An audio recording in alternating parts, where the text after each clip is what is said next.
providing a dedicated and reliable service aimed at keeping you informed and up to date. This is Pilipinas Prime.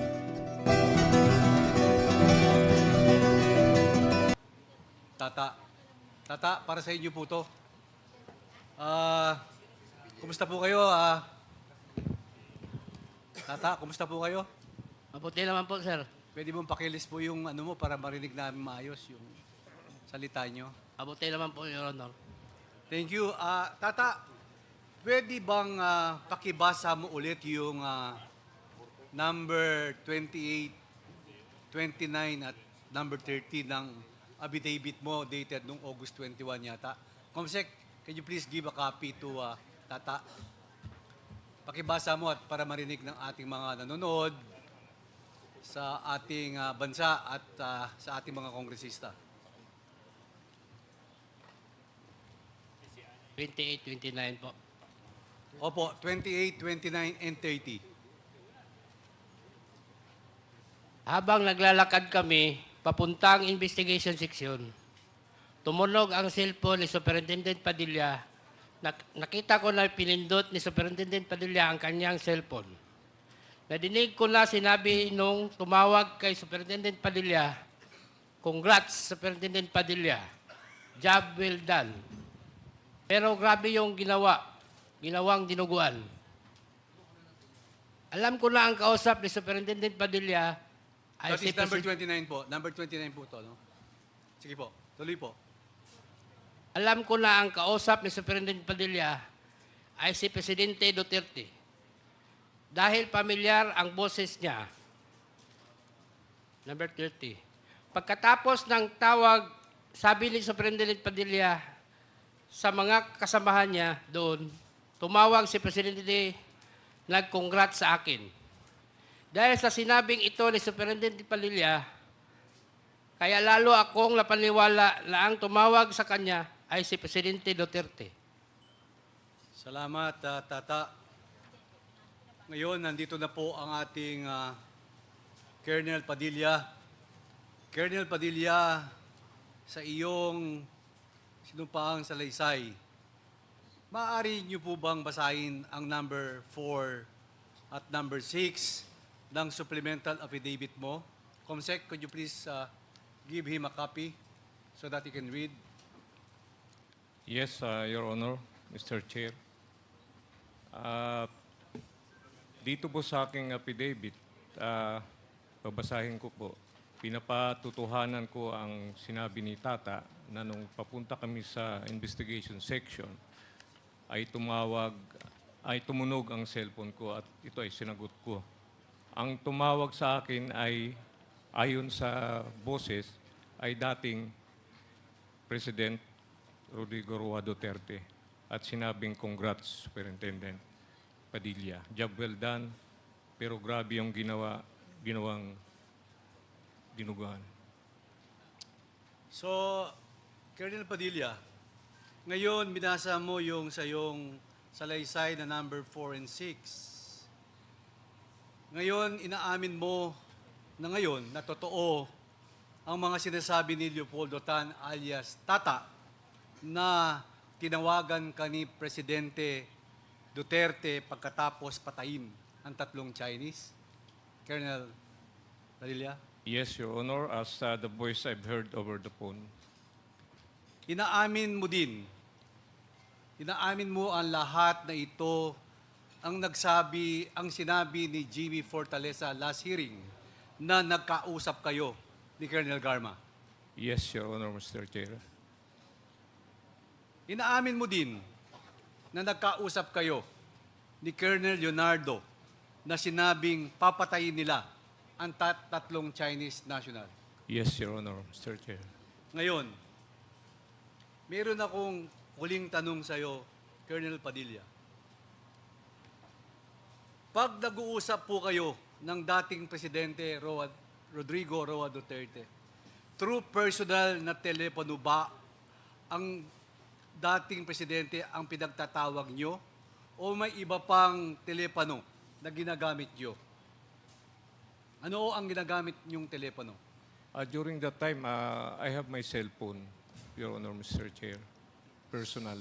So, sino ang hindi ba nakarehistro yung telepono sa iyong pagtawag nung nakareceive ka ng calls? Hindi po.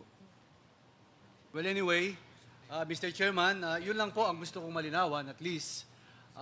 Last hearing kasi, tinatanong ko po ito, nag-interject po si Congressman Fernandez for the executive session. So ngayon po, malinaw na po sa ating taong bayan at sa ating mga kasama dito lahat at nanonood sa buong Pilipinas at sa buong mundo. At ito po ay narinig nating lahat. I rest my case, Mr. Chairman. Thank you. Thank you, Congressman Gonzales. Before we acknowledge the next interpellator, let me just recognize the members who are present in this committee hearing. Congressman Roberto Y. Puno, Congresswoman Arlene Brosas, Congressman Jefferson Konghun, Congresswoman Midi Kua, Congressman Joboy Aquino, and Congressman Bambi Amano. Welcome to the committee hearing. Now, the next interpellator is Congressman Paulo Ortega V. I'm sorry, Congressman Ernix Junicio. Marami pong salamat, Ginoong Tagapangulo. Actually, nung binabasa ko yung mga affidavit ni Colonel Padilla, nakakagulat at nakakagimbal. Pero sir, I salute and applaud ang sinumpaan yung salaysay na medyo mabibigat po yung mga nabasa ko rito ngayon. Colonel Padilla, if I may ask, ito po bang sinumpaang salaysay ninyo is sinabi nyo at with your own free will na talaga pong nangyari at experience nyong personal? Yes, Your Honor, Mr. Chair.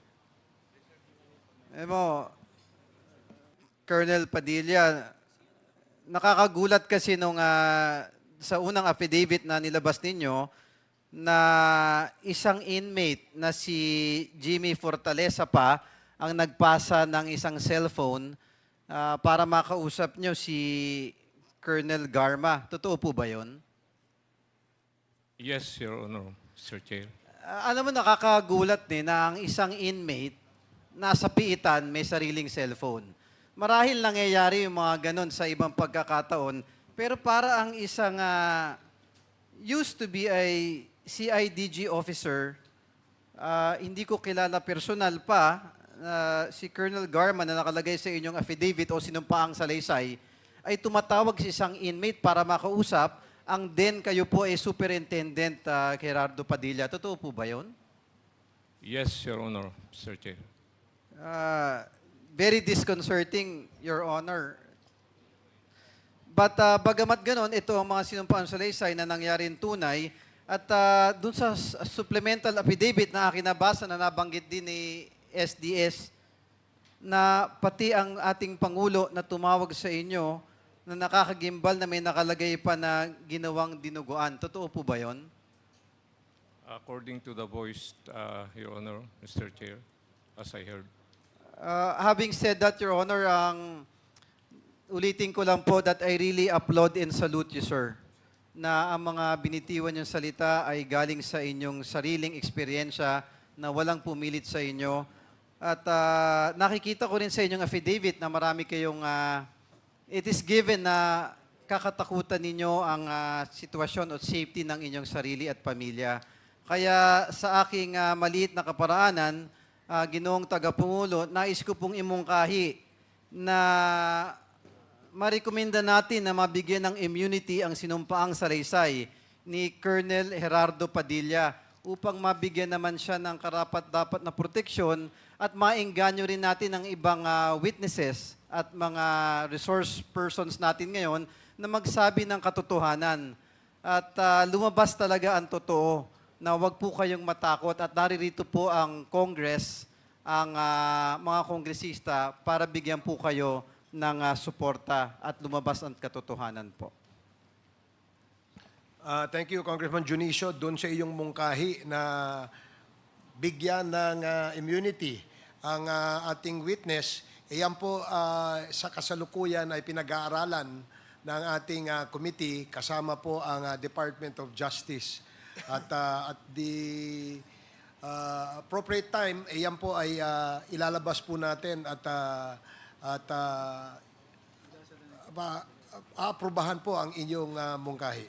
Maraming salamat, Congressman Junicio. Thank you, Mr. Chair. The next to interpolate is Congressman Paulo Ortega, the fifth. You are recognized. Thank you, Mr. Chair. Naimbaga bigat tayo amin. A few questions, additional questions, because I had the chance to interpolate Mr. Witness already. Mr. Chair, Mr. Witness, kayo po ay na-appoint po nung time ng Pangulong Benigno Aquino, di ba po ba? No, Your Honor, Mr. Chair. Anong time po kayo na-appoint? I entered the prison service since 1983, and I rose from the rank, Your Honor. Sino po ang presidente nung panahon na yan? I think during the time of then President Erap Estrada. Okay, sir. So, wala po kayong utang na loob sa past administration. Wala po, Your Honor, Mr. Chair. Ngunit alam po natin na kahit po tayo'y walang utang na loob, kailangan po natin sumunod sa orders ng mga nakakataas. Hindi po ba, Mr. Chair, Mr. Witness? Yes po, Your Honor, Mr. Chair. Alam ko po, Mr. Chair, Mr. Witness, na hindi po kayo pabor sa mga nangyayaring drug war at EJK nung panahon ng dating administrasyon. Tama po ba ako, Mr. Chair? Yes Mr. po, Witness? Your Honor, Mr. Chair. So kahit na nangyayari po yung mga sa mga oras na yon at nangyayari po yung pagpatay at nangyari po yung pagpatay, sigurado po ako you were under a lot of stress. Tama po ba ako, Mr. Chair, Yes, Mr. Your Honor, Witness? Mr. Chair. Dahil po dito, Mr. Chair, Mr. Witness, to wrap up, nakatanggap po ba kayo ng mga threats? O nakatanggap po ba ng threats ang inyong pamilya, Mr. Chair, Mr. Witness? Yes, Your Honor, Mr. Chair. Yun lang po, Mr. Chair. Thank you. Okay. Thank you, Congressman Ortega.